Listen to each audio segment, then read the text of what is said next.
Hey, welcome back. I've got the latest installment in the Secrets to a Blissful Marriage Masterclass. Today, I'm going to talk about a new micro moment. If you remember, a micro moment is one of my favorite things in relationships because it means that you can essentially be lazy in your relationship. I look for these tiny little moments that if you pay attention to them, the rest of the relationship goes really smoothly. So today I want to talk about transitions in relationships. I have found that we give these very little attention and yet they impact many relationships very deeply. The idea is that you come together and you go apart naturally in your relationship. Now, minor transitions are things like going off to work or coming back at home at the end of the day. And most couples handle those fairly well. What they don't handle is when one of them needs to go away for a short period. And it's something that's accepted in the relationship.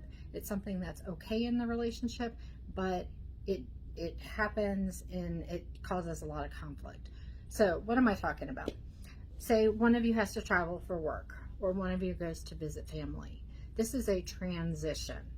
Now, what happens for most couples is that right before they separate, and then while they're apart, and then when they get back together, they handle that really poorly. And with a little bit of planning, a little bit of thought put into it, you can make that transition much more smooth.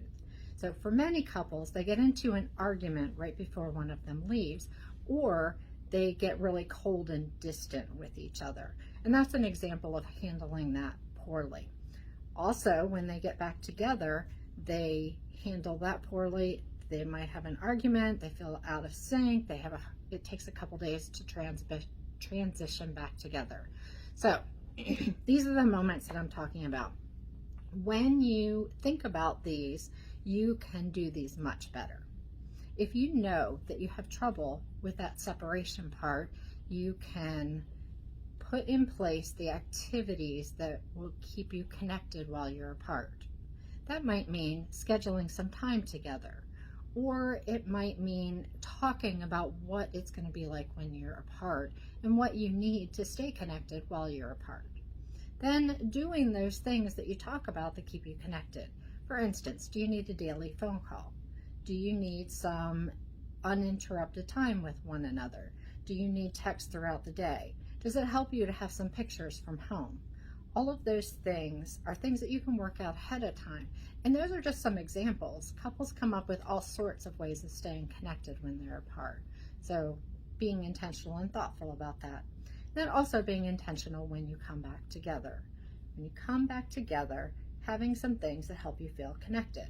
One might be a brain download where you share with your partner all the things that they missed that would be important for them to know. Another would be some time together where you can do something connecting and fun. Now, my point isn't what they should be. My point is that you would think about what works in your relationship as you're facing these very small transitions, but transitions that can cause a lot of conflict. All right, so I'm Sherry Timko. I'm a relationship coach. I help women release resentment and disappointment and frustration with their spouse when their spouse doesn't want to work on the relationship so that they can have a close and connected relationship. I love these tiny, tiny little micro moments that can shift the relationship so that you can have a good relationship. If you are if you've been following this far, drop me an emoji so I know that you've been paying attention. It helps motivate me and keep me engaged in this process. So that'd be really great. If you want to reach out to me to find out more about how I work with individuals and with couples, you can drop me a DM. See you soon.